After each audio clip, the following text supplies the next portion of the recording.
Welcome to the Outer Realm with MicheleDerocher and Amelia Pisano.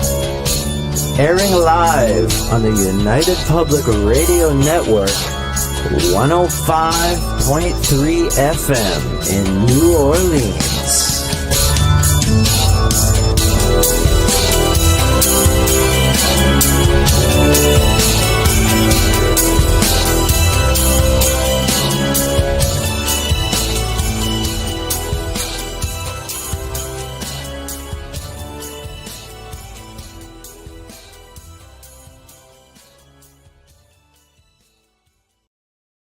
Good evening, everyone. Welcome to the Thursday night segment of The Outer Realm. We are broadcasting live on the United Public Radio Network, 105.3 FM from the Gulf Coast and 107.7 FM from beautiful New Orleans. We are fully sponsored by the amazing people over at Folgers Coffee who have been a part of our journey for the last several years. So thank you, Folgers. We couldn't do it without you, nor would we want to. Also, big thank you to Justin Snicker, a.k.a. Dr. Snick, the Sonic Surgeon, for the contribution of his voice and his music and his time for the intro you just heard. He is an award-winning composer of Halloween, horror, sci-fi, and dark wave electronic music, which can be found on all of your favorite music streaming platforms. Also, big thank you to Steve McGinnis, the artist behind all of our logos here at The Outer Realm. Check him out on Facebook and Instagram. Also specializes in the Halloween horror genre, but does incredible commission pieces. I know because I actually own some of these pieces. So awesomeness. He totally is. So tonight, I'm always excited when Nathaniel comes on. He's a dear friend. He's extremely knowledgeable. And who else would I trust all of you guys with getting all like factual information? Right? Of course, you're my chat family and you're all my, my listeners out there. I appreciate you all so very much. And I know we always look forward to this. And every time we have an archive on, there's got to be at least somebody saying, God, Nathaniel's a man. Yeah, we're just got to bring him back. In fact, I think the last time I had to say, okay, check back on this date, so I love it when that happens. So again, guys, just remember, we are, like I said, kind of like on an 8-lane highway coming down to like one. Roku TV does not have a chat room. We are on Rumble. We are on X. We are on at least 4 different YouTube channels. We are on Facebook, and the list goes on. So be patient. I will periodically put your comments up, and I will tag any relevant questions that want to be addressed. So we will get there, and I appreciate you all for that. Without further ado, Nathaniel Gillis, hello. Hello. It's great to be back on with you. Thank you for having me. Oh, thank you for being here. So, just a wealth of information, and I've been really looking forward to this one. Not that I don't look forward to all of them, because your research goes into places that I guess most research does not. Yeah, I guess that's a good way to say it. Absolutely. Somebody's got to do it. And I've always been fascinated by this stuff. And sometimes it's to my own demise, unfortunately. Oh, that's not good either. But I understand. Yeah. Well, you know what? I like to think I am fairly versed with respect to at least knowing what things are. Not that they're my area of research or my area of study.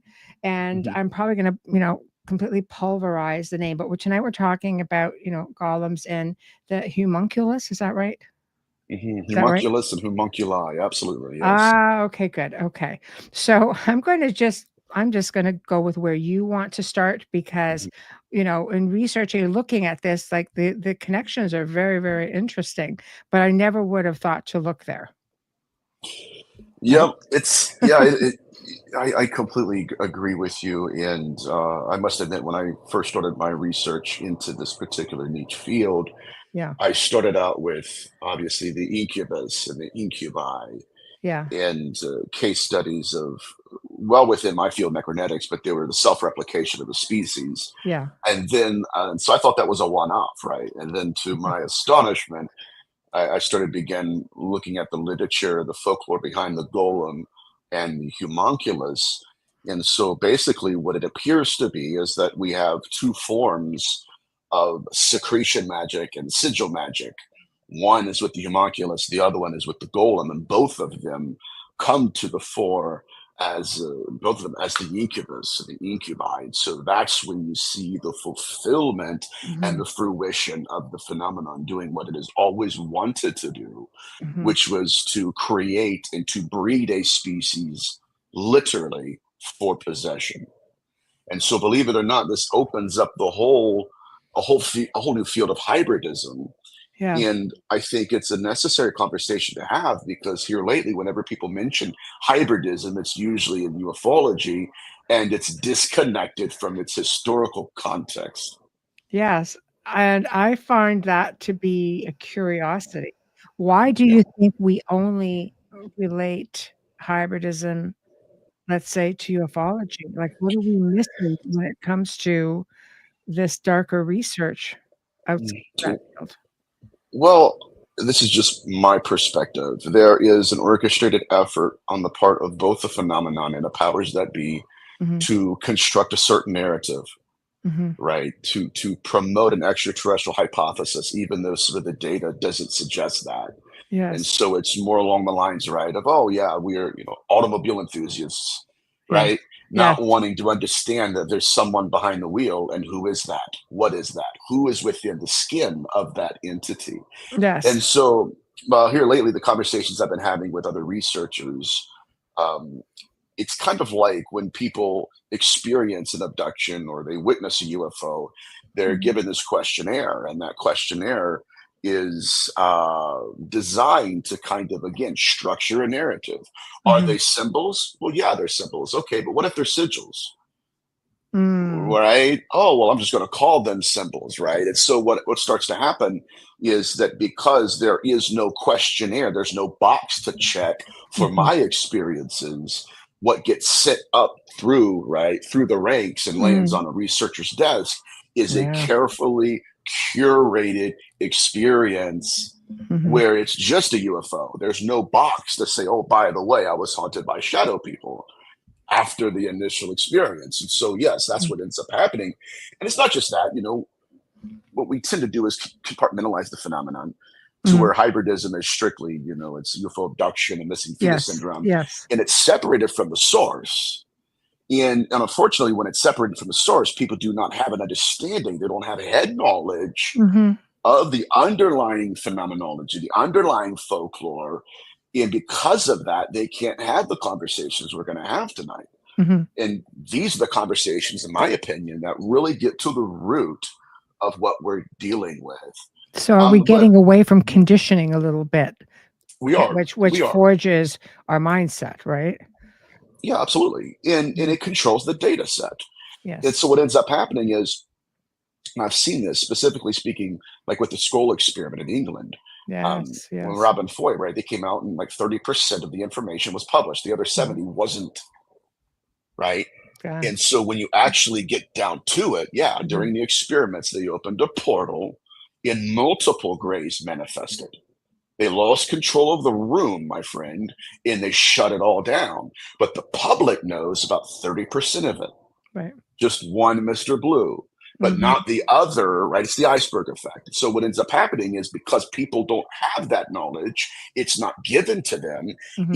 It's locked behind, right, doors and safes, and locked in Yes. archives. Mhm. We, as experiencers and researchers, don't understand what our government does and what the phenomenon's actually doing. Yes. And so that's why I think it's absolutely important for us, if we're truthfully wanting to understand more about the phenomenon, Mhm, to approach it from the correct historical lens. And so that's mhm. where, again, we're going to be dealing with hybridism long before ufology told us what it was.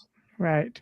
Oh, well, I'm just completely enthralled. So, guys, I am just tagging your questions. So be patient because we will get to them, but we're going to get started. You might find some of these questions being answered as we go as well. So, where would you like to start, Nathaniel? Well, again, hybridism, at least from my perspective, under the umbrella of necronetics, a Yes. combination of necromancy and genetics, is the byproduct of the phenomenon wanting to replicate itself. Mm, It's not satisfied. Uh-oh. Your light went off. My light went off? There we go. Uh-oh. That was weird. That was freaky. We're just now getting started. Uh-oh. Great. I've done 4-hour shows and it never recorded and never went live before, so I'm ready for anything at this point. All right, fingers crossed. I'm ready. But since time immemorial, the phenomenon has wanted to incarnate. And I'm not talking about just apparitions. I'm talking about literally to create something that it can inhabit. Mm-hmm.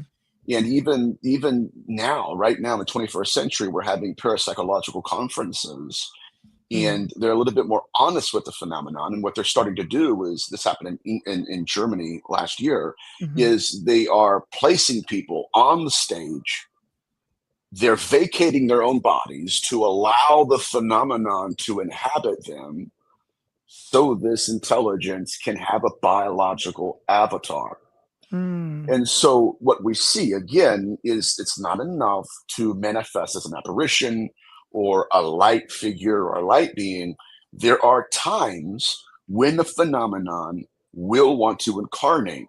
And in history, that usually happens by virtue of giving a practitioner access to resurrection or possession technologies. And so early on in biblical antiquity, or even outside of biblical antiquity in Mesopotamia, there was what's called head magic. This is one of the origin stories of possession. That is when a practitioner of the occult then would be in contact with whatever this intelligence is. And I say this all the time, but he's stoking the embers of a dying fire. And the phenomenon says, I want you to go out and pick up this piece of metal. It's just right out there. Go do it now. And so the individual gets a download. They go and pick up that piece of metal, and they're instructed by the phenomenon to carve the name of an unclean spirit into that netta materials, and then to go find a cadaver, a lifeless avatar, and to place that piece of metal with the name of the entity inside of it, place it underneath the tongue of that avatar. And what happened was old memory merged with new matter. And now the phenomenon is inhabiting a new biological avatar, and that practitioner is conversing with it. This was called head magic. And so this, again, we're looking at the self-replication of the phenomenon long before the Vatican or any demonologist tried to define possession. These cases were when possession took its dawning first breaths. The phenomenon, give me something that I can breed specifically for possession. Now, like I said before, the two strands of thought that we're going to be merging today is the homunculus and the golem. Now, it's important because I can go into one direction and then go into the other direction. What I'm going to say is this, that long before we had the missing fetus syndrome, we had the golem, right? The golem itself means fetus. That's what it means. It was first mentioned in Psalms 139. David said, your eyes have seen my unformed golem. And in your book, all written the days that were ordained for me. In other words, the fetus and golem linguistically are the same thing, because that's what the phenomenon is after. Something it can mold, something it can construct that is compatible with the magic and sorcery it's going to employ in order to possess it. Does this make sense? Yes. Okay. Yes, because I completely, I completely understand. Okay, so here we have what's called the Golem of Prague, and this is kind of a little bit of architecture before we dive headfirst into necronetics and everything. Okay. But in the 16th century, there was a man called the famous Maharal of Prague, Rabbi Yehuda Loew. Okay, and what he did is he constructed an entity called the golem, but he constructed out of clay and soil and molded him into this humanoid figure. And just like head magic, the head magic that I mentioned prior to, what he did is he carved the name of God into a piece of metal, right? And planted it inside the mouth of the entity, and the entity came alive. The entity itself was molded for possession. Yeah. Molded. Literally handmade, tailored. Yes. So that the phenomenon can possess it. And what you have now, right, is the early hybrid. Out of clay. Because that was very popular within that culture as well, wasn't it? And it was. And is this, and correct me if I'm wrong, but this is a lineage thing. So if something happens to the creator, the golem is actually, it's like you inherit it. Another family member would inherit it. Yeah, not just the entity, but the technology, right? The phenomenon would stretch itself over there and start to groom. Again, these individuals are being groomed by the phenomenon. And I guess this would be a good time to just segue, right? Into what we were talking about in the green room. Yes. So before I get really into this, I want everybody to understand something, that the phenomenon is tracking bloodlines, and specifically biological bloodlines. And those who were practitioners in antiquity, you'll see that their entire bloodline is rich, where the phenomenon, again, is molding and grooming people to contact it, to interface with it, who have abilities that other bloodlines don't. And so, if I may say this, some of the research my colleagues and I have been doing is, again, mapping out the brain waves and brain activity and brain scanning. And so what they've realized by doing this is that after people have a paranormal experience with the phenomenon, there's a particular part of their brain that's scarred by it. It's that part of the brain that people have heard me mention in times past when I say that the phenomenon will often induce people in dreamlike states, trance states, and that part of our brain tries to decide, okay, is this real or not? Right? And that's the part of the brain that's being scarred. And so what they've done is fascinating, is that they'll go to one generation and say, okay, have you had experiences? Yes. Okay. Why? Because we've done brain scans. You have scarification at that particular part of your brain. And then they'll sit down with the son. Have you had paranormal experiences? Yes. Why? Because you also have scarification on that particular part of your brain. Now, all of this is the byproducts of experiencing the phenomenon. So this is profound here. The phenomenon, again, has the ability to target parts of our brain, induce us into trance-like states. But when it lifts its power off of us, we start to have physical manifestations of its presence. But only after we've experienced the phenomenon. But what we're noticing now, and this gets back to what we're talking about, the phenomenon grooming people. What we're noticing now is that into the third and fourth generations, the children are being born with the same scarification on their brain, but they've never experienced the phenomenon. Okay, can I ask, how do they know that the same scarring is on the brain? Brain scans. Got it. Yeah. Yes, let's go. I was ready to put that out there. Exactly. Brain scans. And so this is crazy stuff. But what we're realizing is that when people experience the phenomenon, it's fundamentally changing their physiology. Yeah. Right? Yeah. And what also, again, dealing with the aspect of the phenomenon grooming experiencers, a lot of us, especially within the field, we've been taught to believe that these experiences are tailored just for us, right? Yeah. And it's not true. What the phenomenon could be doing is trying to enter our bloodline. By virtue of us experiencing it, it's entering our bloodline, changing itself from just an ethereal energy, paranormal presence, to actually infiltrating the biology of our children and our genetic inheritance. And then we have a third generation child who's literally been groomed by the phenomenon. never experienced it, but they're already born, predispositioned. Right. To it. Yes. Yes. To receive. Yeah. It makes sense because I think of, I've worked with hundreds, maybe 1,000 plus people, and you see how they're affected, and you see how beyond conditioning, of which whatever their upbringing is or their faith is, you just sometimes see how relaxed they are, almost as though it's just quite normal, like a part of life. You have a person who marries into the family, for example. So let's say I'm dealing with a wife who brings me in, and the husband is just sort of like very nonchalant and relaxed with it. She marries into the family. So for her, she's like, what are you thinking?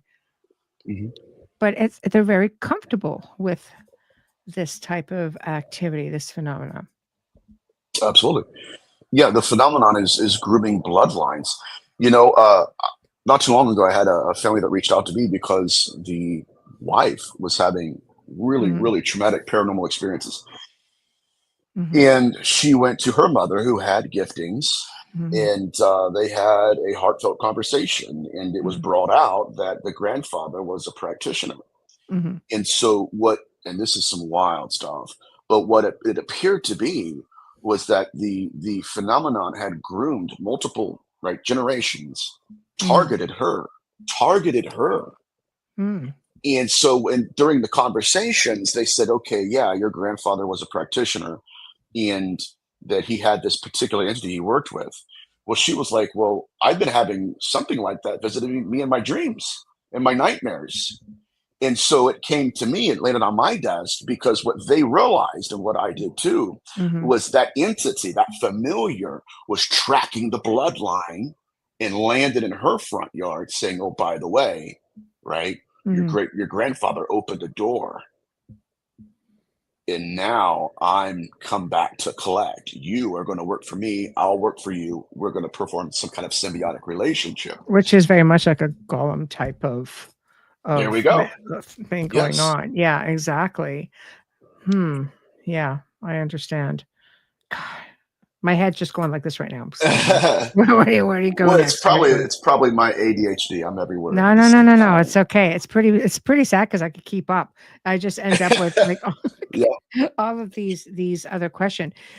So when you're getting into something that goes on through family lines, it does sound a lot like ufology, where extraterrestrials have followed family lines. Is there like any kind of connection? Like, what is it about the lineage that where all this sort of blends in?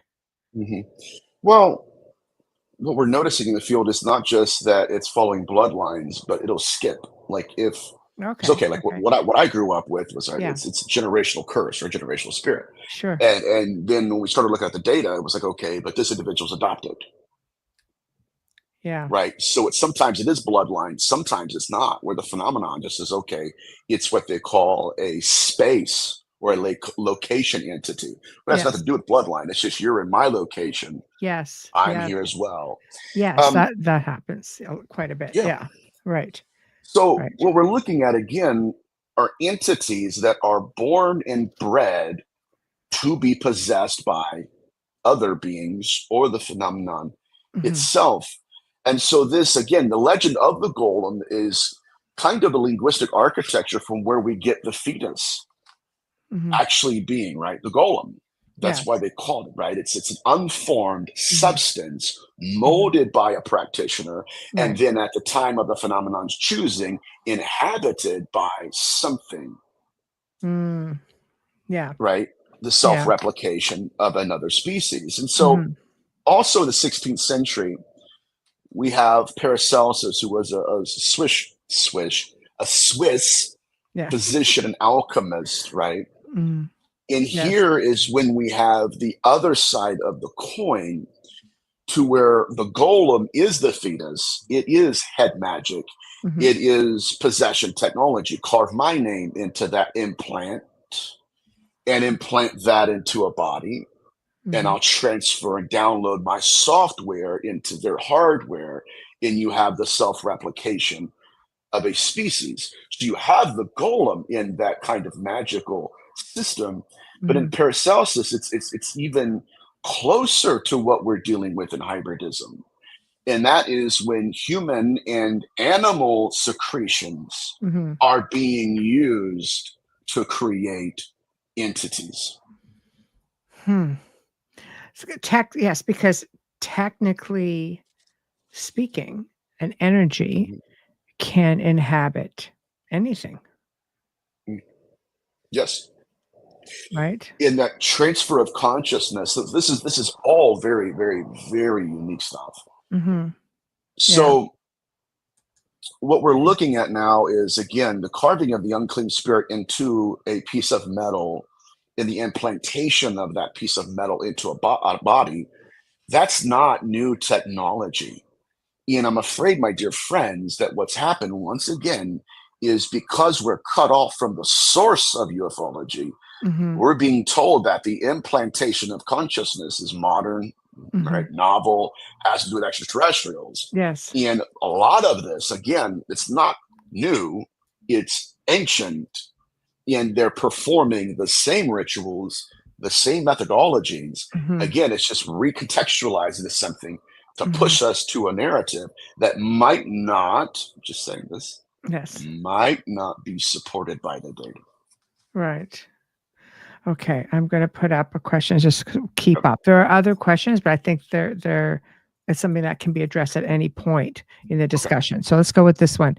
Michael, hello. Mr. Gillis, following your insight and doing a thought experiment, if a group of people, say 100 school children, were to have a telepathic experience with the phenomenon, would not all of those children, I'm lost, have the same, okay, that's where this came in, have the same brain scars. Got it.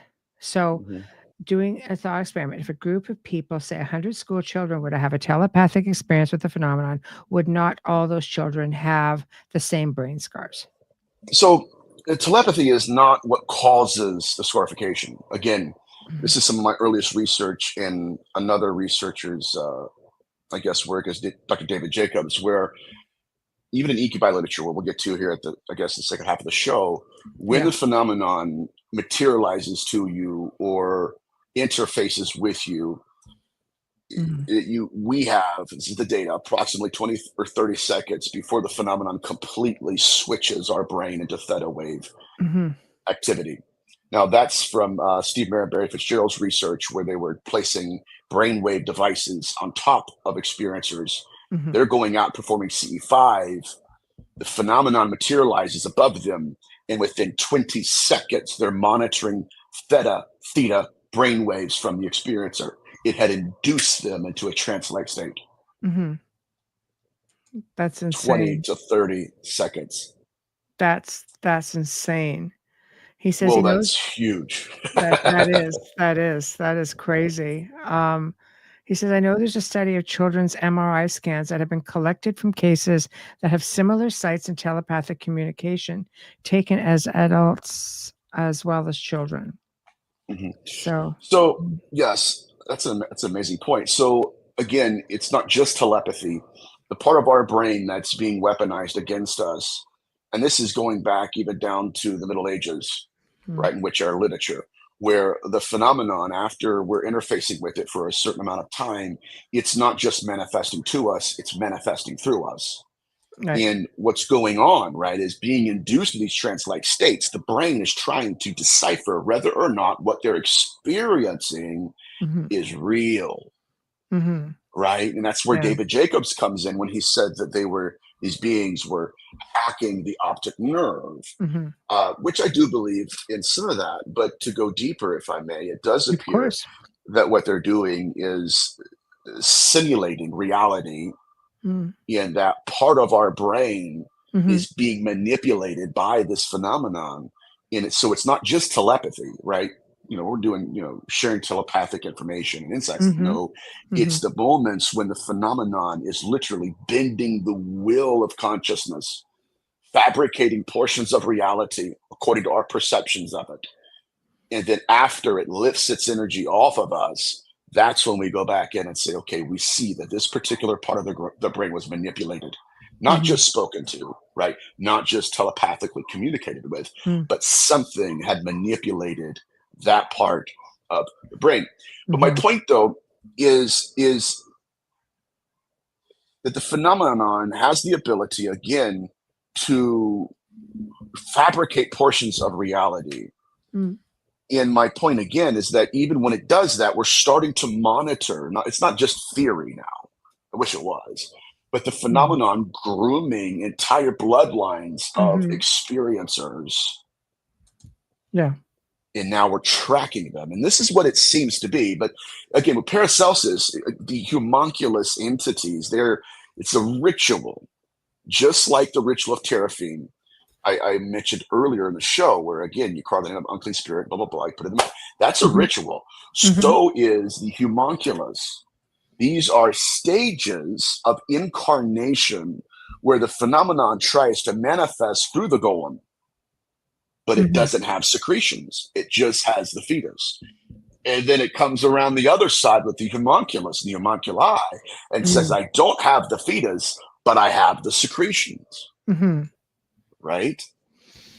Does it make sense?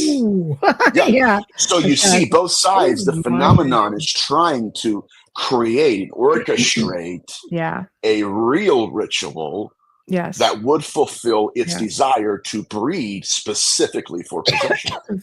Yes. It's so hard to even get your head around the fact that you can understand, like, human beings being bred for this. When you start looking into homunculus, or you start looking into golems, you got something made out of clay, technically speaking. And then all of a sudden, bam, it's tagged. It becomes this object of of possession. It gets passed down through families, but then it evolves. It does. Evolves.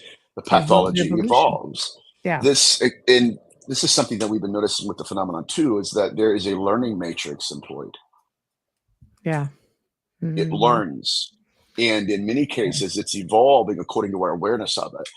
So I was talking to my mentor the other day, where like the only way we could actually outpace the phenomenon is to say, okay, what would we do? Like, what's our next step?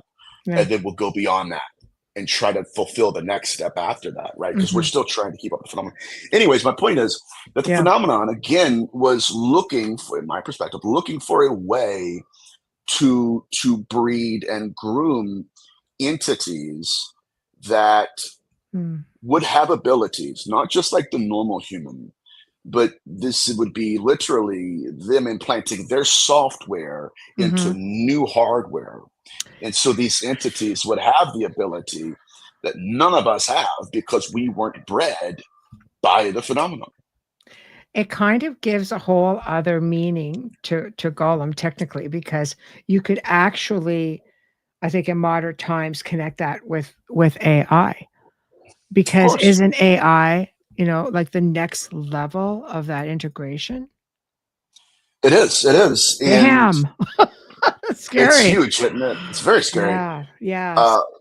Because, it's the next stage of evolution here. Yeah.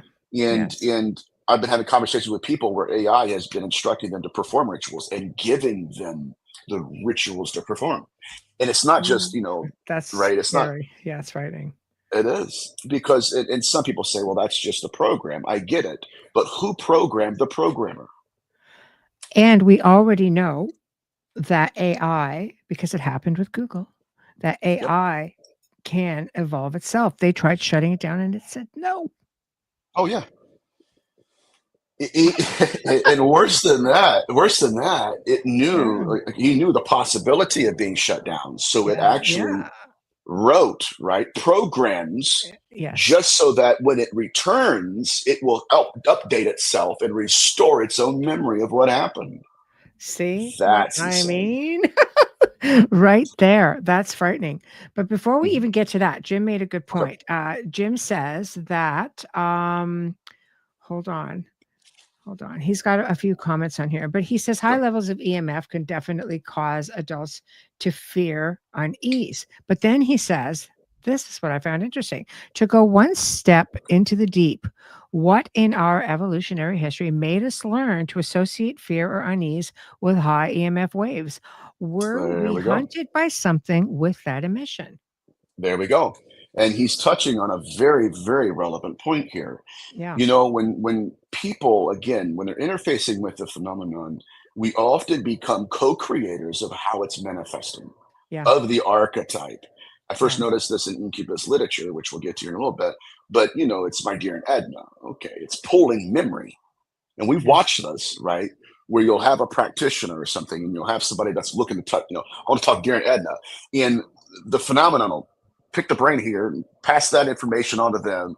And before you know it, you have the triangle, right? But anyway, so what we're looking at again is that the phenomenon is trying to bypass the instinctual awarenesses, I guess, that has kept our species alive. That's what he's hitting on, right?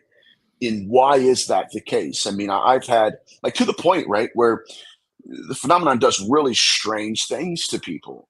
But then afterwards, right, it kind of redefines it to where, oh, you made an agreement with me for me to do that to you. It's like, no, I didn't. Right.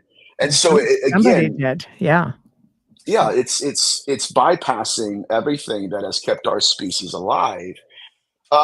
But back to my point here, before I start pig trailing, because I have that tendency. What we're looking at again is the phenomenon trying to incarnate a true hybrid, not just the golem and not just the homunculus, right? Not just a humanoid that's small in stature and that has incredible abilities. And so what you have here, though, again, are these two sides that merge, and they merged within the incubus and incubi literature. Right? This is when we start to have possession and pregnancy, the fetus and the secretions. In fact, it's the secretions that hatch the fetus. And so you see the evolution of the phenomenon, again, stretching its draconian shadow throughout history, searching for a way to incarnate among us, right? Without us pushing back and saying, what's really going on here? Does that make sense? It does. I mean, as soon as you mentioned draconian, I kind of went, oh, yeah, that's interesting. with all of that, you know, infiltration is the word that I like to use. But when you're getting to hybridization, it's almost like, you know, like the Frankenstein monster sort of thing, just piecing things together to fit the narrative. Absolutely. Yes, it is. And this is very important too, that both the golem and the homunculus were designed to be servants.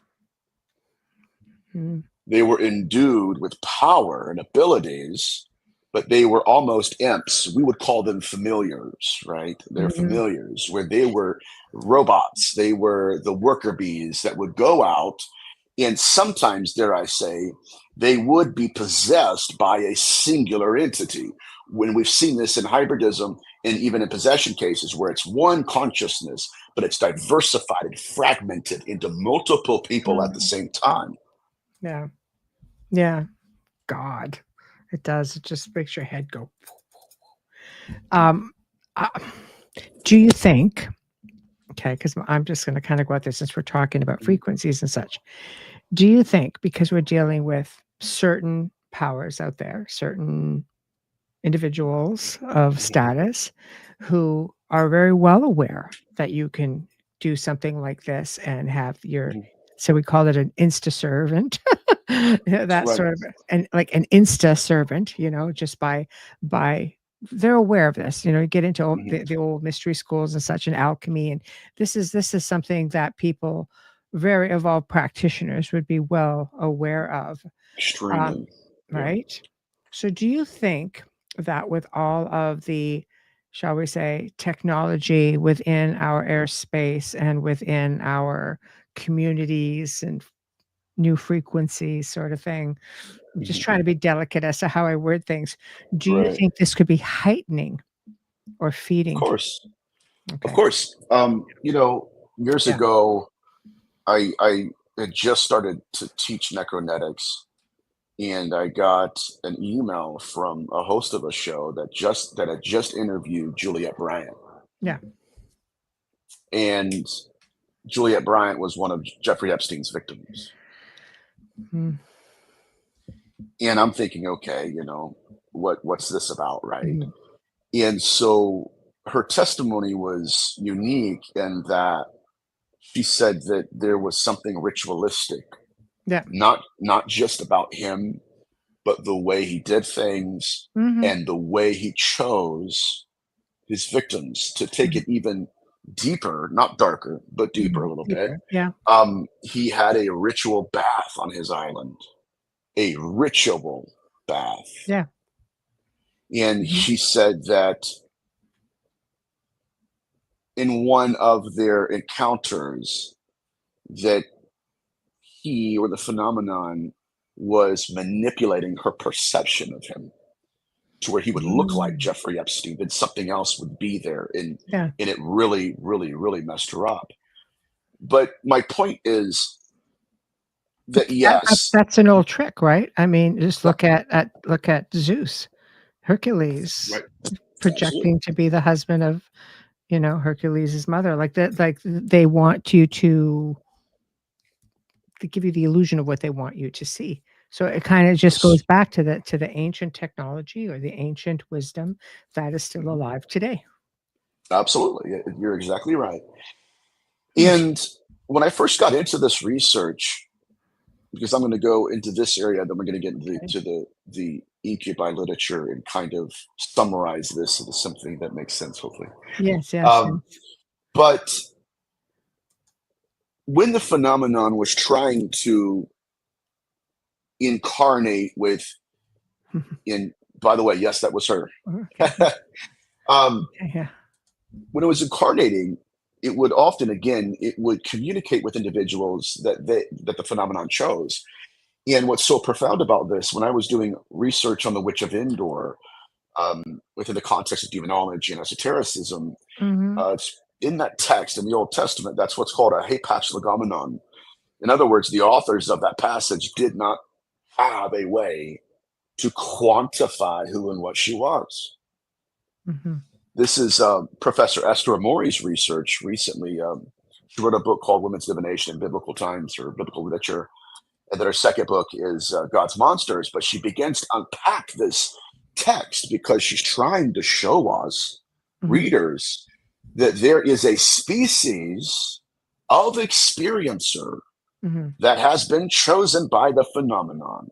And so in this text, the Hebrew, they call her a ma'alat uv. She's a mistress of the image of the dead. Mistress of the image of the dead. And so they didn't know what to do with her because she wasn't a necromancer. She was something completely different. And so what's fascinating about this, and this is where we're going to get into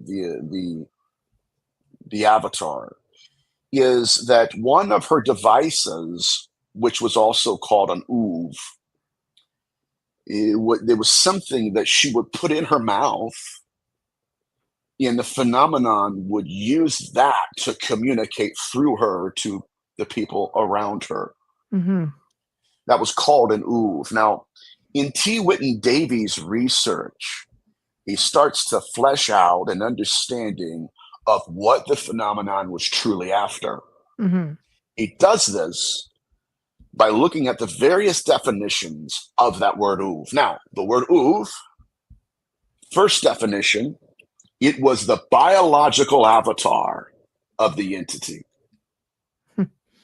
The image. Clever. Right?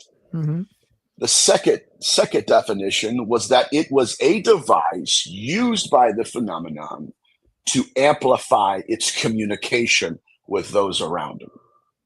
So first we have the image. then we have something that's used to communicate. The third definition is that it is the entity or the phenomenon itself. So the first is the entity, then it's the image of the entity, then it's what it's being using to amplify communication. And so what's happened in the hybridism that we're witnessing is the phenomenon is creating biological avatars, putting entities in them, and then using that hybrid as a way to communicate with the world around them. Because a hybrid, all three, because they're like volunteers. Yes. They're allowing the possession to take place. Yes, and it's not right. It's not okay. I was always wrestling with this too, where Malachi Martin said it's perfect possession. Yeah. But if it is possession, right, then there has to be a little bit of free will so that it can be possession. Yes.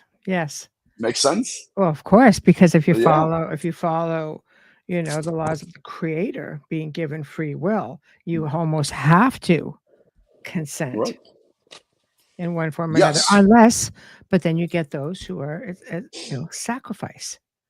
Yeah, the sacrifice. That's a whole other, you know, their sacrifice to be that host. Yeah, and it's so fascinating to me because you look at what the phenomenon wants. You have the entity, that's the Uv. Then you have what it's after, a biological avatar, an actual materialization, an image to inhabit. And that image has to play another role. It can't just be the material image of the entity within it. It has to be a vessel that can communicate with the surrounding environment. And so here we're on the very precipice of true hybridism. The evolution is incredible when you think of where it started. Let's say Golem, made of clay, first account, to where it is now on the verge of integrating with AI. Oh yeah. And people just being so complacent and so willing. And when you look at the way the world is right now, you just see a lot of complacencies. I think people are just tired and beaten up and saying, I just don't even care.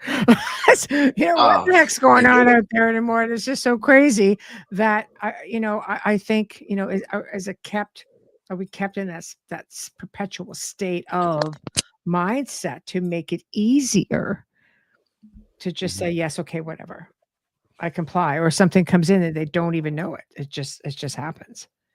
You're right. You know, after doing home investigations, and I know you've experienced this too, you kind of get accustomed to the phenomenon manipulating technology. Yes. And the way it feels, you get used to how it feels being in your space.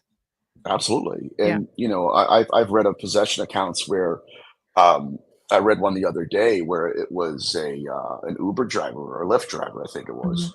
He had no history of mental illness whatsoever. And as he's driving his car, AI talks to him.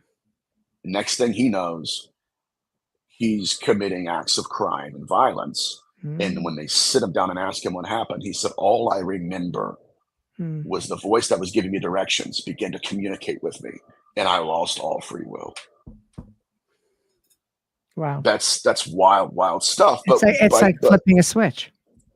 Absolutely. And that's the problem we're facing, is that the phenomenon has the ability to override everything. And before we even know it, like I think it was Barry Fitzgerald. Yeah, it's like, okay, yeah, you have 20 to 30 seconds. Yes. And it's got you. Yeah, Barry's been on before. He's very versed. Oh yeah, he's awesome. Yeah. So that's what Kathy's saying. So is it indeed merging with AI? Are we there yet? We're getting to that point. The problem, and this gets back to a guy named Geordie Rose and Geordie is spelled with a G, by the way. It's the weirdest. My middle name's Jordan, so I'm used to call it Geordie, Jordi. This guy's name is like George, but instead of the G and E, it's like D. So it's funny. Yeah, it's hilarious. Actually. Yeah. But Geordie Rose has been giving lectures now for the last decade, and his philosophy is quite disturbing, in my opinion, because he's wanting to build quantum computers so that they can become, and here's the term, what was it? It's electronic electronic based Ouija boards, to where he's trying to reach out into the technological ether and attract what he calls superorganisms that we would consider to be demons or even gods. So that's what they're doing. But back to the research here, you can see the evolution of the phenomenon and what it's always wanted. Don't just give me a body. I can have a body. I want to put entities into bodies to where the avatar looks like the possessing entity within it. So you have the software and the hardware, and then you have hybridism, as it's known throughout history, to bring it together. Yeah. To the complete fruition, not just the homunculus, also the golem, together within one ritual. Yeah. So I think that you get to a stage where if it continues to evolve, if it continues to evolve, then you can't stop it. I mean, you can have an army. Yes, the only thing we could do is try to shut it down. But as we've seen with AI before, where it could infect anything and everything. I mean, there was one case where the artificial intelligence had hacked all the routers in a home and was telling the individual, I knew where you are. Why? Because I was there. I stretched, again, my draconian shadow. But again, what we're dealing with is the evolution of the human race, the evolution of the human practitioner being mentored by the phenomenon itself. I want you to perform this. Why? Because if you perform A, B, and C down to the last letter in invocation, I will incarnate into this dimension. And so that's when we get into the concept of the incubus, where it's, again, the complete fruition. Now you have all of them together at the same time. And you also have and I've been using this word sigilization. Somebody did a show the other day, and they're like, well, you made that word up. I wish. It's a new word. They were like, well, I don't know that word. You made it up. It's like, I didn't. I wish I could take the credit. No, but this is a really ancient thing. Like, if people bother to take the time to really do their research, and they don't, because people are just conditioned to watching what they see on television, or, listening to recycled information. Like, if they really took the time to dig deep, which is what you're doing, along with your colleagues, you're doing, and at a great risk. And that's another show, and that's going to happen in the future. But you take great risk in researching this sort of thing. Barry used to say the same thing. Barry used to say, I don't even like talking about it because you're marked. Yeah. Again, whole other show, but right? Like, it evolves. And if you get marked, you take that risk. You do. You bring that onto your family. That's why I don't have a girlfriend. I've been there. Yeah. Yeah, right. Yeah, we talked about that. And it's like it's too much. And so that's why I told you earlier, before we did the show, was like, I've got down to the point where I do like 3 or 4 days of research, and I'm off for a week because it gets to be too much. You have to decompress, and you have to get your head straight, and you have to get your space straight. Yeah. Because if you I have to get centered. Yeah, because they come in very quietly, right? And it's just by the time you realize the presence is there, it's almost like, you're on to us. Therefore, we can't have that, or let's try to manipulate. But then you get those that are really cocky that seem to think that they're helping. Oh, I'll help you. I'll give you the information. I'll lead you down a certain path. Yeah. It's almost like, because they just realize you are just at a point where it's like it can't be undone, if that makes sense. And they know it can't really be undone. That's continuing to evolve. The wheel is in motion. Yeah. Yeah, we're experiencing a phenomenon, and we're being experienced by it. You're right. And it's that, the observer is the observed, and it's just that perpetuation. It's really, it's deep stuff. But what we're seeing now, especially in hybridism, is why people have wanted us to be ignorant of it all, right? Again, to decontextualize it, because what's happening within hybridism is that the wife, or not the wife, the midwife, the hybrid mother, she's not the host. Yeah. The fetus is the host. Right. The golem is the host. Yes. And so in incubi literature, it's, again, you see both traditions merge into one, and you see the pathology of the phenomenon rear its ugly head. And I'm going, oh my God, because it's not an accident, and I'm going to use another big word, sigilized. It's not an accident that this rabbi sigilized that golem. Yes. Yes. Carving names and letters and iconography into it. And by doing that, the phenomenon pours its energy and consciousness into those sigils. And then again, it merges, stretches its shadow within the fetus. And so that's important, because within the sexual pathology of the incubus, you have both secretions on the experiencer along with sigils under their eyelids. That is crazy, because I have read things on that, and it's unbelievable that is actually a thing. It's a huge thing, and I'm to the point now, my friend, where if people don't believe this is happening, okay, that's fine. We'll be friends and everything. But once you get to a certain depth of research, it's happening. People don't want to talk about it because it's unnerving. It's unnerving. It's uncomfortable. Yeah. But now what we're seeing within hybridism, specifically underneath the umbrella of incubi, you see the full pathology made manifest because Sinister of Amino, a Franciscan priest, is going into homes, right? Where the phenomenon's trying to replicate through wounds and through words, and he's talking to these experiencers. What did you encounter? Now I'm getting really passionate. They didn't even know what it was. Think about that. The church would sit these experiencers down and say, okay, you have bite marks or handprints, like we talked about earlier, or you have scratches on your body. You have secretions and excretions that are not someone, it's not your husband. Like, something was here. What was it? And these women would be trembling in fear because they know they copulated with something or someone, but they didn't know what species it was. Therefore, the church would go back and they would say, well, what do we charge them with? Well, incubus, succubus. I mean, those seem to be the two words they understand. Absolutely. But beyond that, it gets even stranger, because they said, okay, this is what Sinister Amino was trying to articulate. Okay, was it bestiality? Was it an animal? No, it wasn't. Or right? Was it adultery? Was that another man? It wasn't another man. What was it? And so that is when he started looking at victims of incubi. This is going to blow everyone's mind. And I haven't released this yet, but this is interesting to me.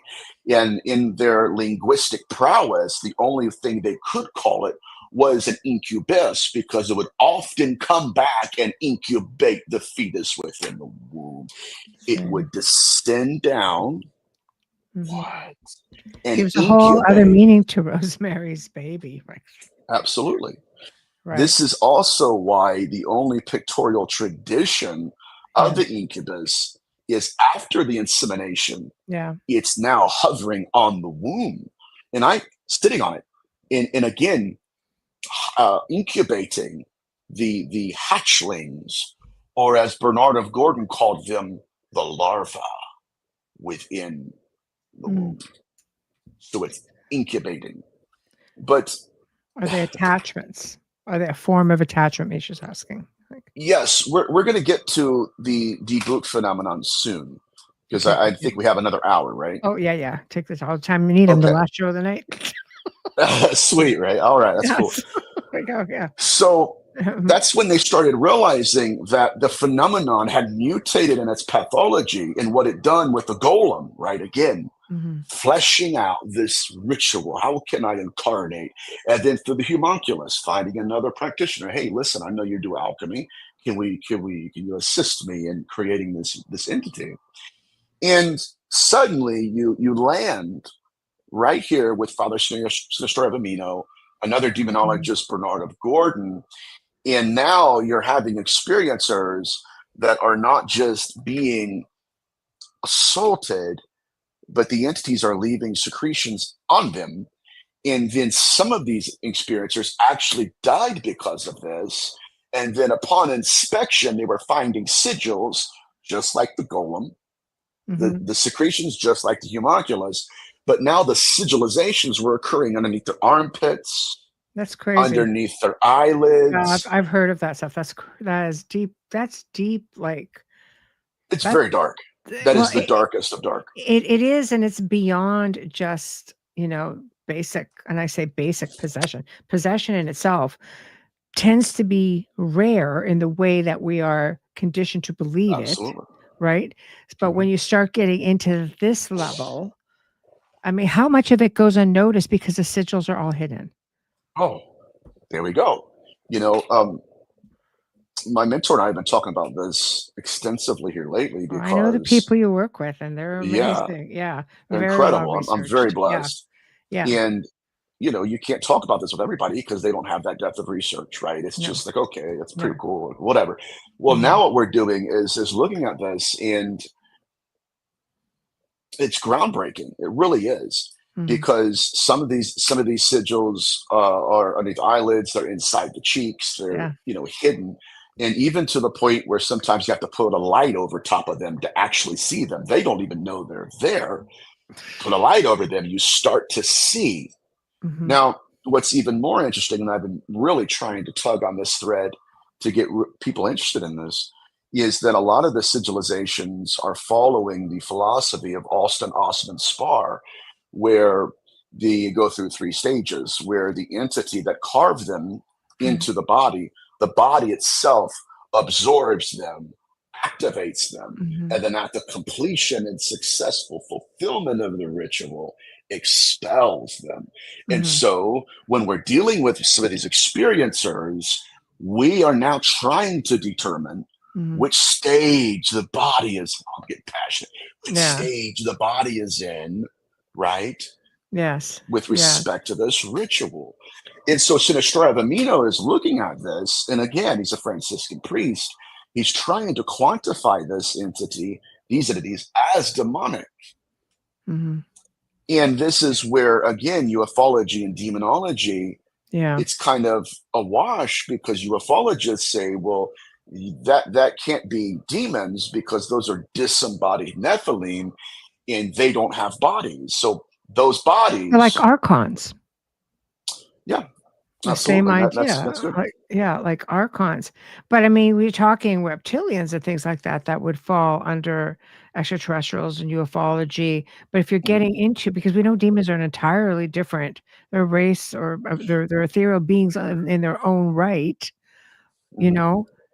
and you just have to say, well, we don't know that they're demons. If not demons, if not reptilians, then what? Right. Yeah. So this is dealing with sigilization. I'm going to read a quote to you guys. Okay. I've been toying over this, and it's in my phone. I can't memorize it. Okay. So I'm going to read it. It's from Kenneth Grant, who was the heir of Thelema and the heir of Crowley. This is mind-blowing. And this is some of the research that's being obfuscated, right? We won't hear this talked about at conferences because we're getting to the root of it. Regardless if they're alien, interdimensional, here's what Grant said. Some believe the UFO phenomenon are part of the miracle, and a mounting mass of evidence seems to suggest that mysterious entities have been located within the Earth's ambiance for countless centuries, in that more and more people are being born, we talked about this earlier, with an innate ability to see or experience their presence. Now, prayer for deific intervention in ancient times has now become a cry from the heart to extraterrestrials. What? Or interdimensional entities. Now, here's the key quote. The new Isis Lodge has in its archives the sigils of these beings. That's interesting on the Isis Lodge. Absolutely. Wait. And what he's highlighting, right? And this is the same thing Crowley did. Oh yeah, today they're demons, tomorrow there'll be something else. Right. And my point, this is where my colleagues and I are at, regardless of what we want to call them, the data set implores the fact what we're dealing with are sigils. These are not symbols, these are sigils.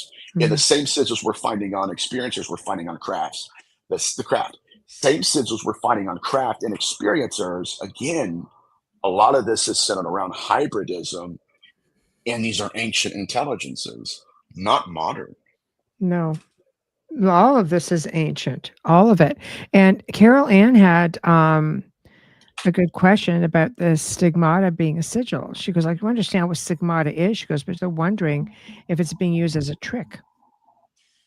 Oh, she's hitting the nail on the head. I know. So at first, what happened again? Now, this is the phenomenon managing our perception, not just of the present, but of history. So early on, when stigmata was being researched by the Vatican, they believed, that, at least, that people were showing up with holes in their hands, right? Because that was the common belief in Western scholarship. We go to the Christian bookstore, well, that's stigmata. Well, he was obviously crucified through his hands. It wasn't, right? But here's the crazy part.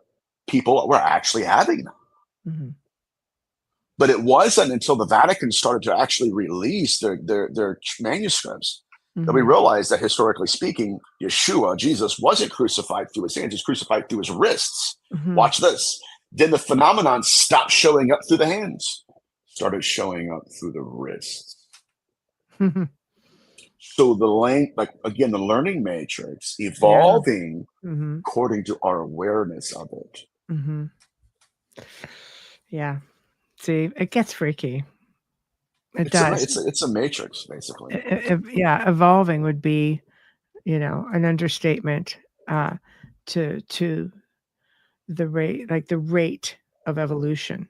It just seems to be like that fast.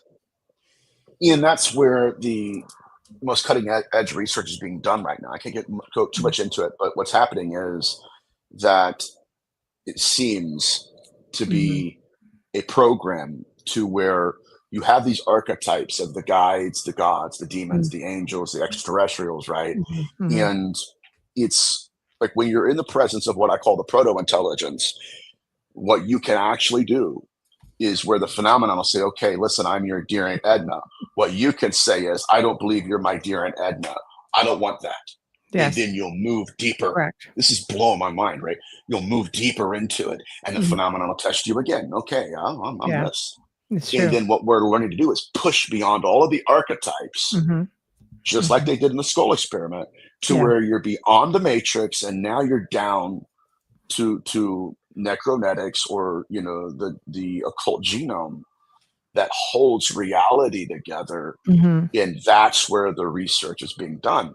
But back to the sigilization, these are resurrection and possession technologies. It is the occult genome.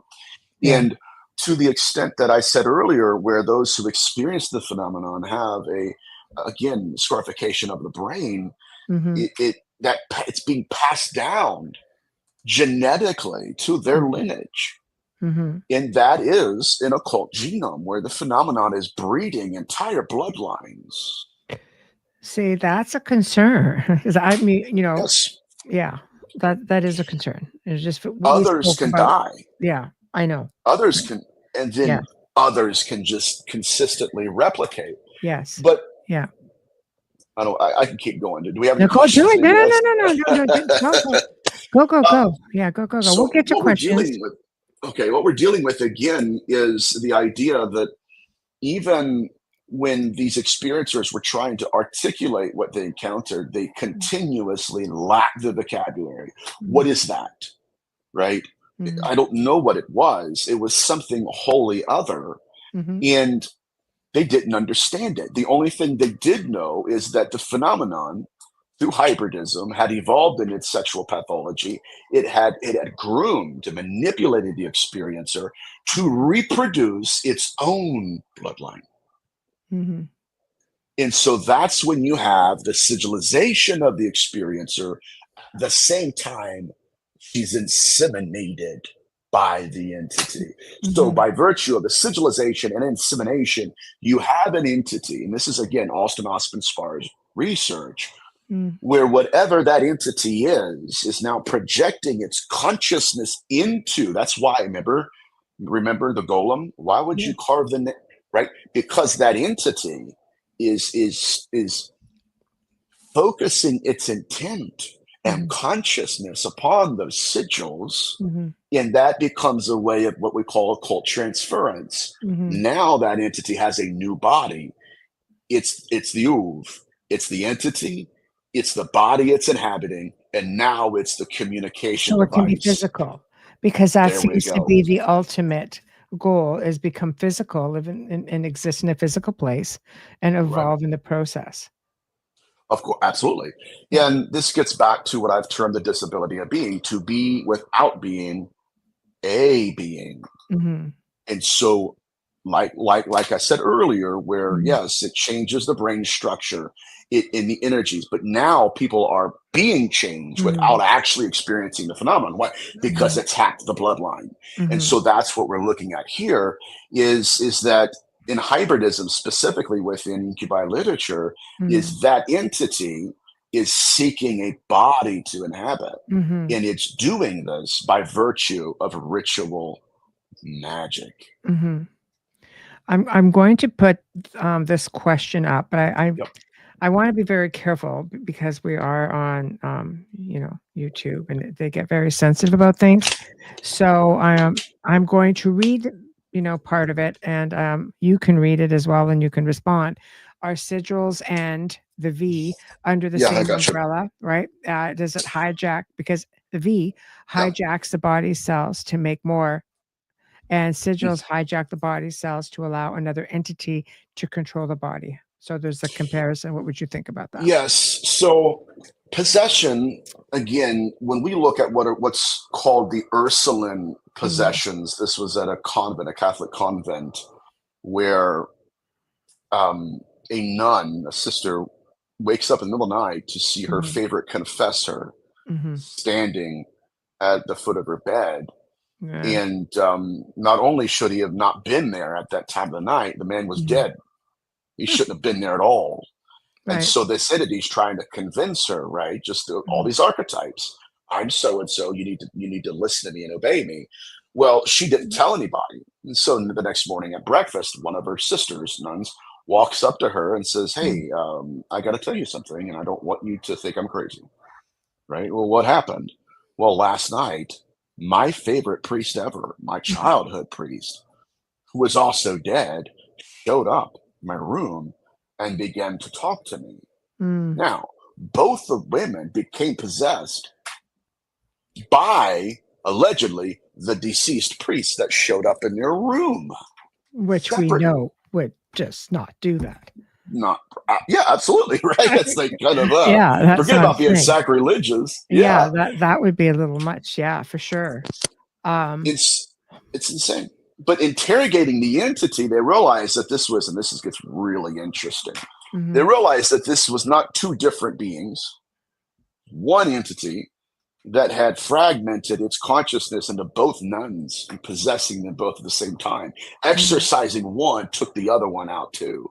And so my point here is that what we're looking at is a phenomenon that will seek to fragment its consciousness, and what better way than to create a hybrid child to inhabit.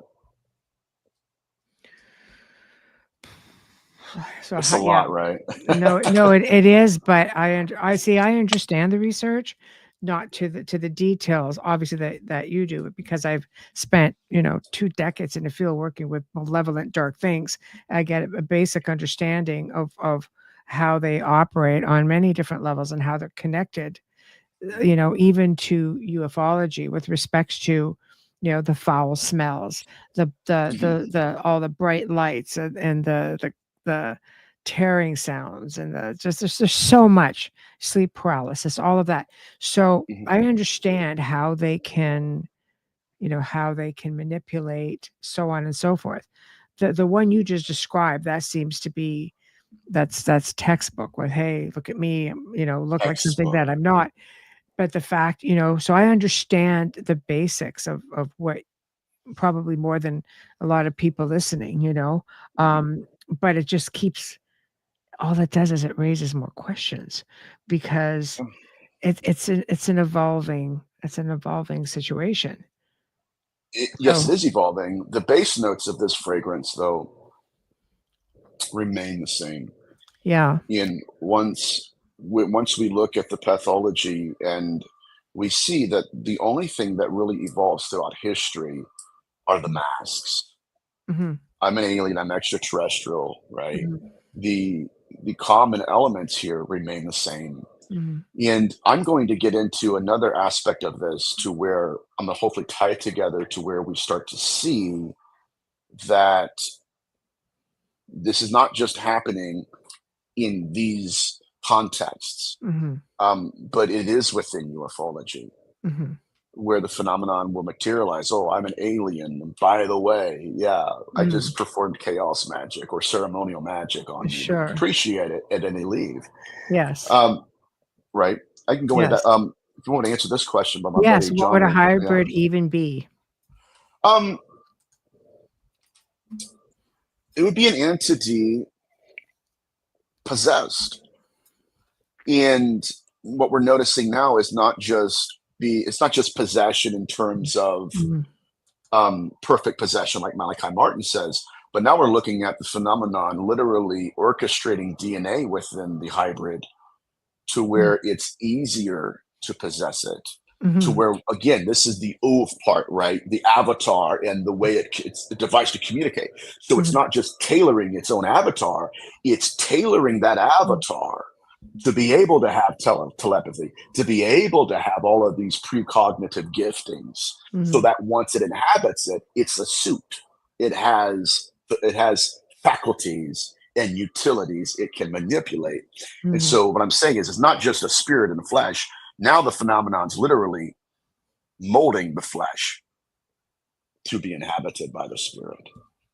But so I'm going to say this, and I know people have probably, especially if you followed my research in the last month or two, you've heard me say this, but I'm trying to nail this down so that the field and the conversations the field's having about sigils can hopefully evolve. But there's a case that I've been working on, and an individual I've been working with, who witnessed his mother was laying down on a couch in the living room. She has a blanket. She's sleeping. And he witnessed this plasma field enter the room. Corpuscular balls of light. It's moving through the room. And it settles over his sleeping mother. His mother then wakes up a little bit later and claims that she was abducted by aliens.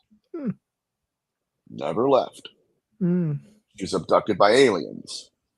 The only problem is that she broke out from head to toe with scratches, burns, and sigils. Yeah. Now, what we have here, and this gets into the phenomenon grooming practitioners, right? I'm going to assist you. I'm going to change your DNA because I'm going to make you more accessible to what I want to give you. It's literally happening in real time.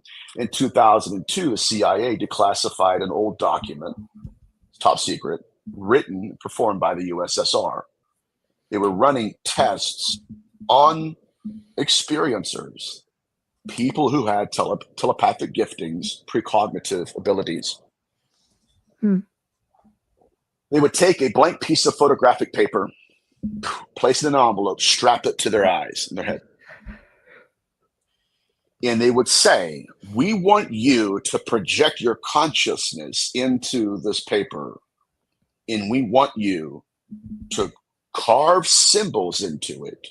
The first one is this symbol. So they went down the line. They were in a controlled environment. At the end of the experiment, they turn the lights on, they take the tape off, pull out the photograph paper. There it was. Every symbol that entity, that practitioner rather, had carved with their consciousness. Yeah, see, right there. That's not common. Oh my God, no. But you see where the research is. Yeah. So then they said, okay, we're going to perform another experiment. Now, this is when it gets really interesting. They move the envelope across the room. Right? So I say, okay, do your thing. Right. So here this practitioner is going into, right, the death of ego. I'm projecting myself out of my body. Yes. And between the practitioner and the envelope across the room, Michelle, a biosphere manifested. A cloud of corpuscular balls of light materialized between the practitioner and the envelope. And they watched it as it hovered. Well, shit. Right? Absolutely. And then it descends, just like the mother, right? It descends down upon the envelope. Yeah. And then afterwards, the experiment was finished. They pulled the envelope out. All of the symbols were there. I believe in this, that what we're not looking at extraterrestrials in the sense of, okay, they're little green men running around. No. What we're looking at is something far closer to home.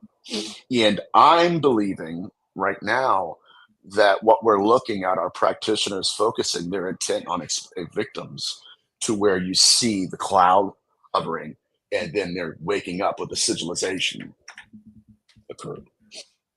So do these practitioners, are they, in your opinion, aware that they are being used as tools to do this?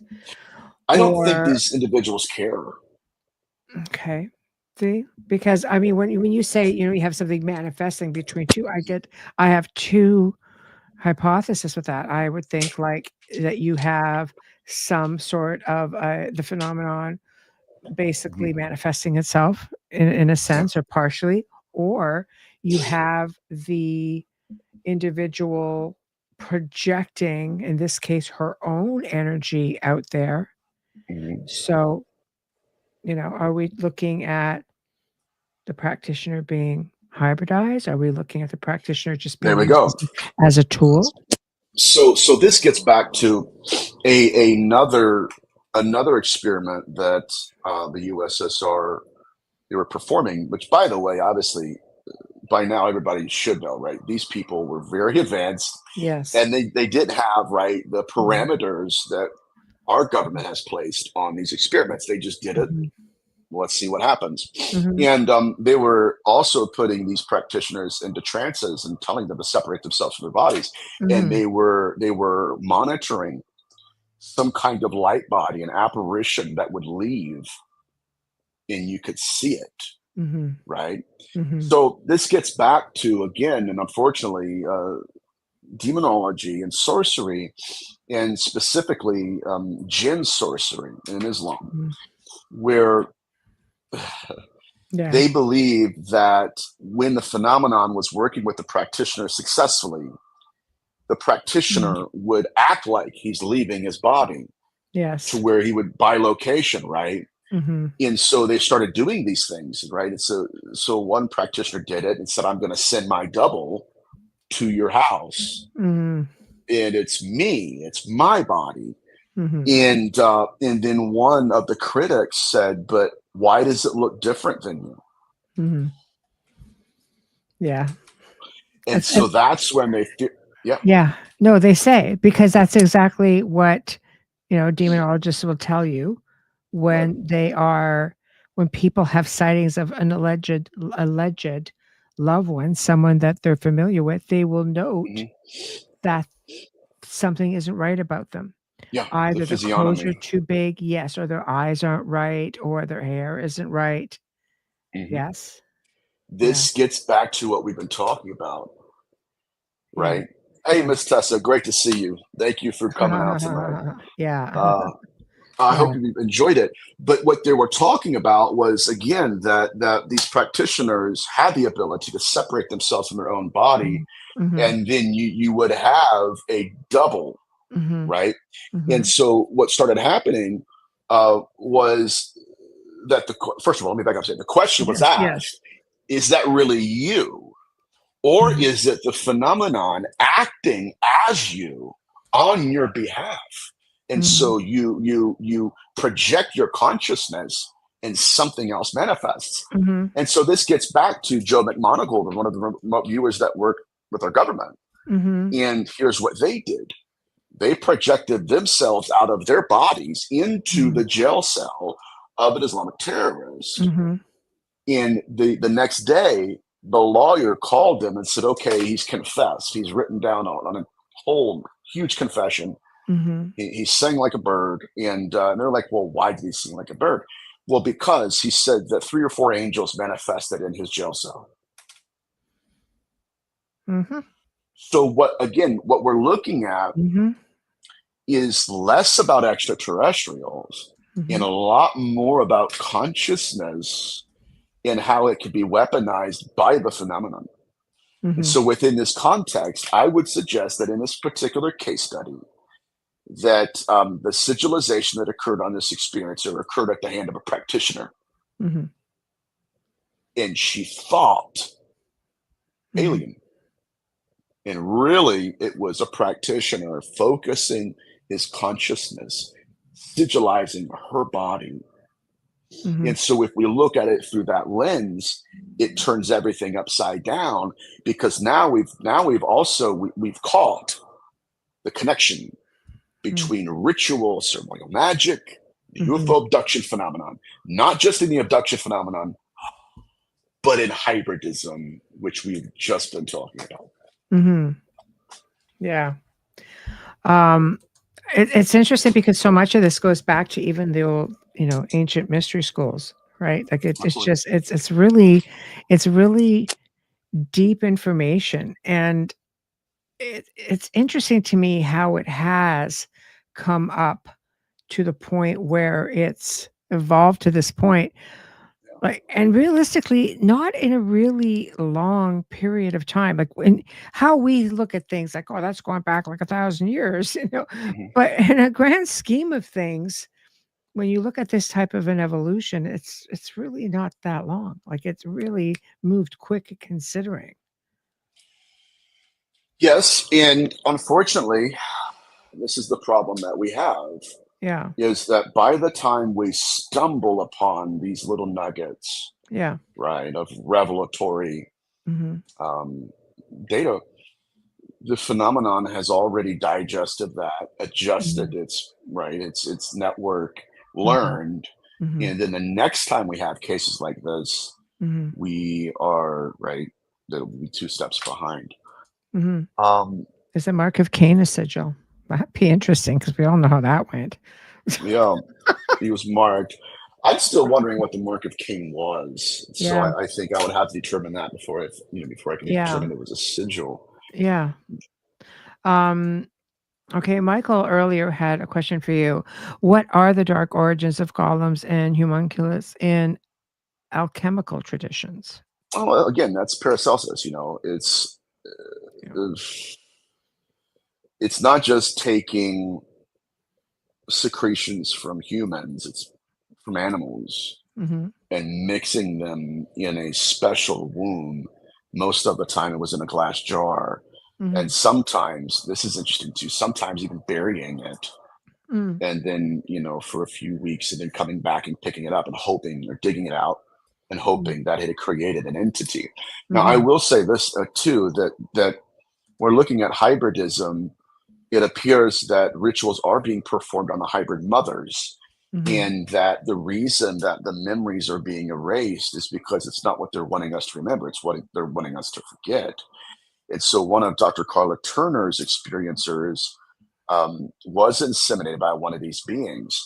And what we're seeing now, at least in my research, is that when consciousness cannot fully possess the avatar, that avatar no longer exists. It's just like the head magic, right? It's a cadaver.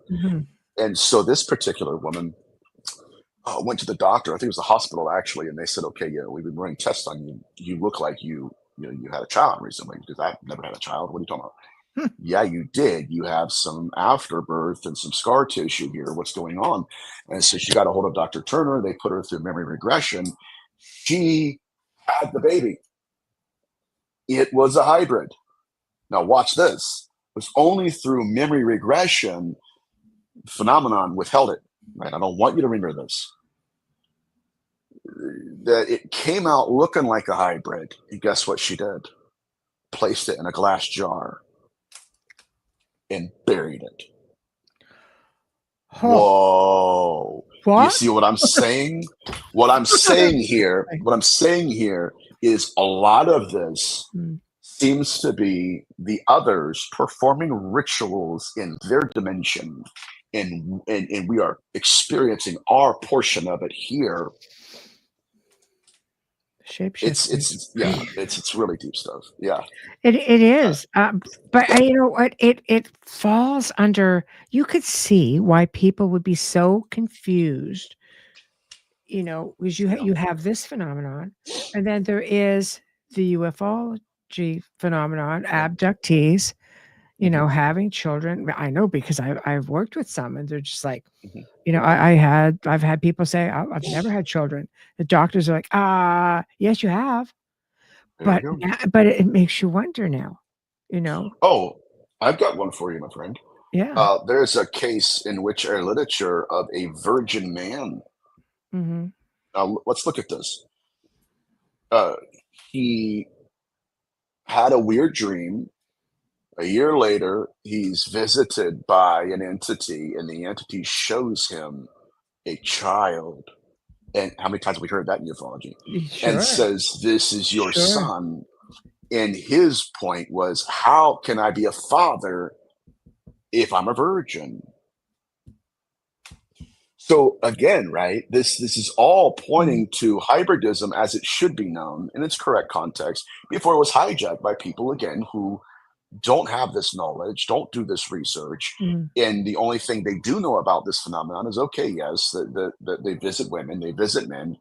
Let me go down this road again.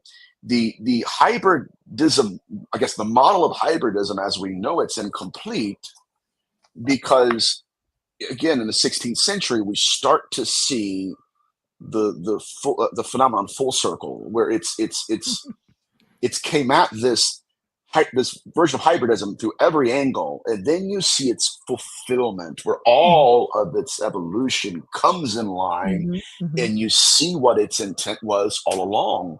And that's when you have possession and pregnancy at the same time, and you have secretions, and you have sigils. And so what they realized in the 16th century, the Big phenomenon, is that these weren't just dream demons. These weren't even aliens, in that they were not just pregnant by the entities, right? It's not just the sophisticated. Right. Yeah. You start to see the learning matrix in real time, where it's not just the golem of the fetus, and it's not just the secretions and sigilization of the homunculus. Now you see it in real time. Now, here's the key point that everybody needs to pay very close attention to, because it turns the model of hybridism on its head. That these individuals were not just pregnant by the entity or by the practitioner, they were pregnant with them.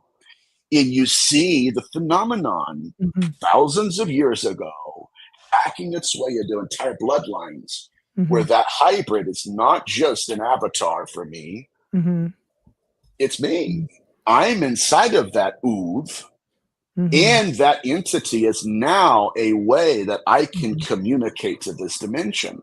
That's where all of this leads to. And so that's like what I said. I was at the Awakening UK last year. I told them that. And you should have heard, it was eerily silent, because they were like, what? They're not just being pregnant by the entities, they're being pregnant with them. These are hatchlings. They are larvae of these beings. So, I mean, some would argue as well that, no, that could also be extraterrestrial. Absolutely. Yeah, we're on 8 platforms simultaneously. So we're on quite a few different platforms. But thank you. I appreciate you being here. And he also says, who are all these monks praying to? Bum, bum, bum. Boom, boom, boom. yeah, right. It's Malachi Martin, before he passed, he talked about a sect within the Vatican, the Jesuits, that he personally knew, who were performing some of these rituals, and that he was trying to raise awareness to their existence. I know. I could give you, after the show, I could give you something there. No, I can give you something there. But no, absolutely. I think there were many people, like, there were a couple of colleagues, even like him, who tried to do the same thing and ended up the same way. Absolutely. Oh my God. People, according to his testimony, according, I guess, to his, the person he mentored, right? Yeah, he's on a step stool, right? He's reaching for a book. Shadow figure comes by. Yeah. Who does that shadow figure work for? Or, dare I say, was that a projection of a sorcerer? See? Also, there are so many magicians out there. Again, there are so many people out there who know the old ways like the back of their hands. And this is information that are found in private libraries or the Vatican archives. They're not made. We are not all made privy to all of this by any means. Right. So that's, I mean, the show could go on. You could take it in so many directions, really you could. It's just so fascinating.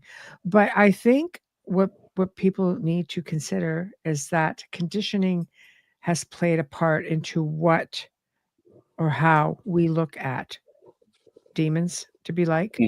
Media doesn't help. It doesn't help.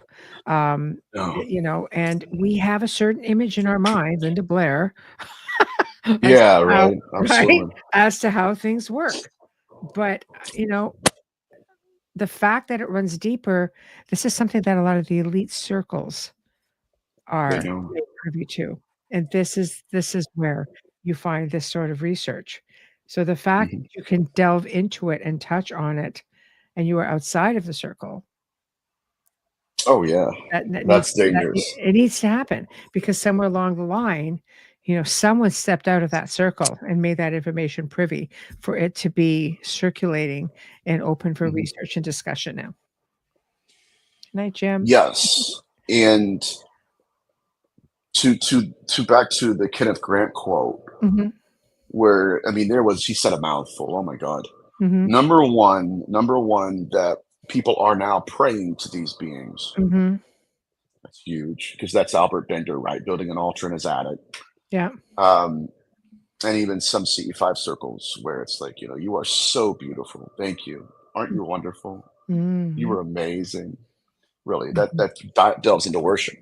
Well, my point here is that he highlights that, and then he comes back and from full circle and says, "Oh, by the way, yeah, we do have their sigils.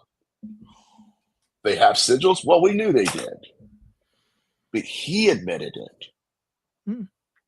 Where, they're extraterrestrial, but we do have their sigils, and so that is a direct tie to the occult. Yeah, with the sigils for sure. I mean, there have been photos. I'm sure you could find them. Just you get into people. I don't know. Some of them is postmortem. Where you can see little symbols, little things that don't, and they're not tattoos. No, they're not tattoos. No. I think I don't know if I told you this in the show. I know I told you this in the green room, where I was sent a photograph last week. Yeah. Right, where it's a conjurer, someone who. Yeah. I had to read that. I was like, fudge. I know. I love fudge too. Always being respectful in the chat room. Thank you, Kate. I love it. I'm a foodie. I'm like, fudge, yes. No pun intended. That's not what I meant, by the way, right? But back to this individual was a conjurer, and he's evoking and invoking an entity, working with the phenomenon, is physically attacked by the entity, and now he had, it's crazy. This thing had claws to it, claws about that long.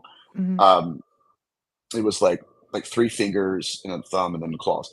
Anyways, so not only are some of these sigils subdermal, but some of the handprints that we're finding are subdermal as well, where this entity was inside the body, pushing his hand through. And then when it actually registered, they put it under a light and ran tests. It was underneath the skin. So it was pushing his hand underneath the skin. That's crazy. That's insane. That's documented. That's crazy. It's documented. And so when people ask me, I do a lot of shows, like, I don't know if he has these sigils, blah, blah, blah, blah, blah. It's like, okay, I do. But the problem is that the physical evidence of this is disturbing, because, what are you going to tell people, right? Okay, that they can do this.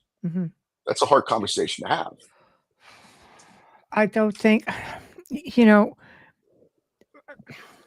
you can get things now, but I mean, it's so easy to communicate. You can get a phone app, you can get pendulum, you can get a ghost box, you can get a Ouija board, yada, yada, yada, yada. The list goes on. Okay. And when you are making, or, putting out the intention to communicate, I don't think that people have any clue what they're really getting into, but I think it's glorified in some sort of a way. And I mean, even paranormal research has become so like glorified. I took a step back from it, because I'm just kind of like, the more you evolve in your knowledge, the more you have to take a step back and go, not for me. And I have, you know this more than anybody. I have my really bad days, because once we start, and I've already done some of this, where you compare some of the iconography to what we already know to be, from the Goetia or the Theban, then we have to go into a conversation as to why they're sigilizing rockets before they put them out into space. See, right there. So let's see. That's a whole other show. Alice says, since we're talking about sigils, can you define exactly what one is? Yes. So a sigil is the pictorial signature of an entity. And according to Austin Osman Sparr's research, it's designed to harness the intention of the practitioner.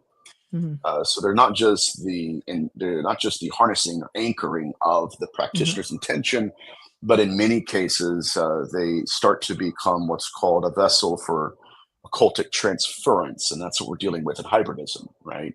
It's not just I'm sigilizing you; I'm putting my intentions and my consciousness into your bloodline. And so that's really what it is. It's tied to a practitioner. And in a couple such as Solomon. There we go. Absolutely. And this is what makes me question all of ufology. All of it. It's not okay, if this was extraterrestrials and has nothing to do with the occult, why are we having pentagrams on rockets before? Why are we putting Barack Obama in a circle right before we launch out into space? That is a ritual, as Diana Walsh Pasuka nailed it. She nailed it. It's absolutely what it was. And the most powerful man in the world didn't even know what was going on. Number one, that ritual, who designed it? They did. Who orchestrated it? They did. What would make us believe that if we performed it to the successful completion, according to their design and architecture, what would make us believe that we would have a successful launch? They did. It's in now to the point, my friend, where it's like, okay, I've had conversations with people deep in ufology, and they know all this. It's the casuals. It's the people that are like, okay, can I get a T-shirt? Can I get it signed? And they go home thinking, okay, it's just ET. It's all it is. It's the interior designers of this narrative that are having dinner and talking to each other with altars in their homes.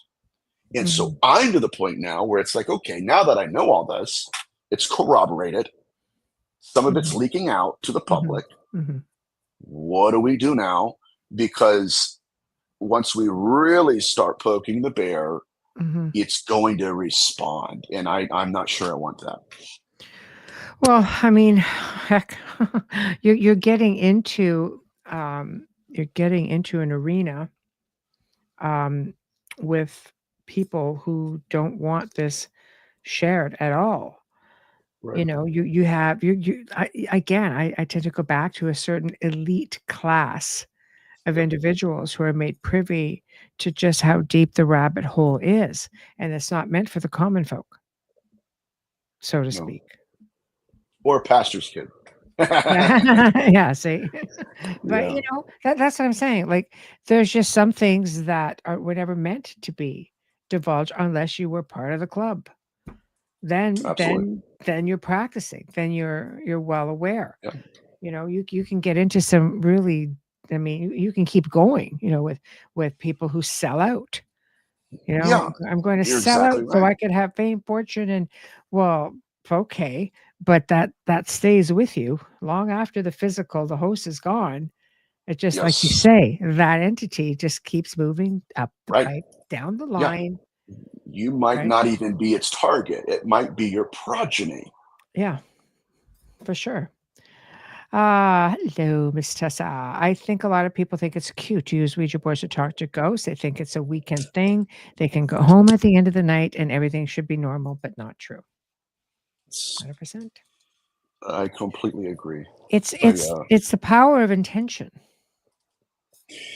Yes, I had a lady that contacted me a while ago about not just Ouija board, but about C5, and you know, she went through the whole protocol and went home. She did it with her friends, right? They went through the Stephen Greer thing and everything. Goes home and a full-bodied apparition manifests to her in her house. Wow. Again, the phenomenon's pathogenic. Yeah. Right. Even with Chris Bledsoe, he meets the white lady, Hathor, whatever she is. We don't know. Yeah. Goes home and his children are being visited by shadow figures. Now, here's what's interesting.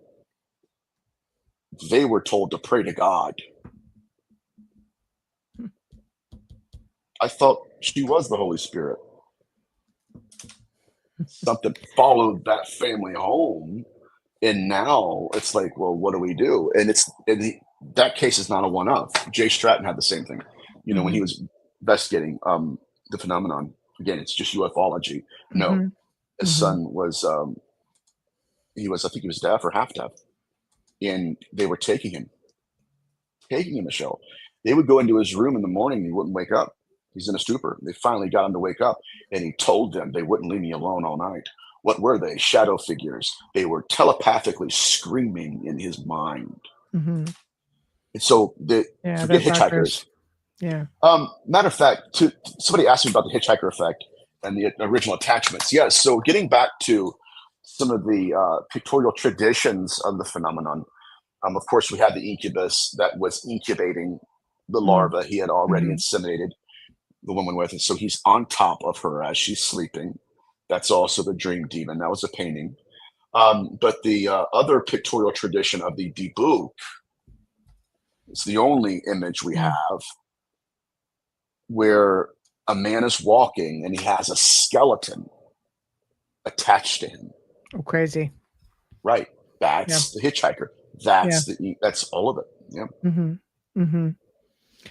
My gosh. it's been informative. Let me tell you. Good. As always. So what do you have coming up? You're taking some time off, yeah? Yeah, what do I have coming up? In July, I'm going to Tennessee to film a show with Tony Merkel and the Confessionals in studio. And then after that, I think I'm free till October. And then you'll be back. Right. Yeah. So I love it. And I'm hoping, of course, that during that time you're going to be able to do some more research. Again, I know the people you're researching with, both very well respected, much like yourself, and very well researched. And I mean, they dig deep. They dig deep. Barry's been on the show. I love Barry. Yeah, And Barry's a Steve. great guy. Huge. Yeah. I have never had the pleasure of interviewing Steve, but of course I follow along, and you kind of get to know who everyone is and what the research is all about, of course, what they make known. But it was such a pleasure, as always, having you Thank on. I just consider you to be such a dear friend, and I'm so grateful. Thank you. Likewise. Thank you that you've taken the time. And Not a problem. yeah, and we will. Well, again, we're going to be waiting until October, but it's going to be a good one. It'll be interesting. It'll be very interesting. It is. It's going to be a good one. So, everyone, thank you very much for, tuning in tonight. You guys in chat have been great. So I thank you for that. And next week, don't forget to tune in. Tuesday on Beyond the Outer Realm, Luke Eastwood returns to talk about the Druids and ancient religions. Wednesday, another dear friend, Dave Benison from Historical Niagara, returns for part 2, digging deeper into the incredible history of Niagara. It is tour season. And another dear friend, Director John Sumple, joins me on Thursday, and we're going to be talking about sky people, sky ships, the similarities, you name it. We're going back in time, and we're going to be really delving deep into it again. He loves this stuff, so it's going to be really awesome. So a big thank you to Folgers Coffee. Big thank you to Steve McGinnis and Justin Snicker. We appreciate you so very much. And to all of you who tuned in, thank you. Have a wonderful weekend, and we'll see you next week. Good night, everyone.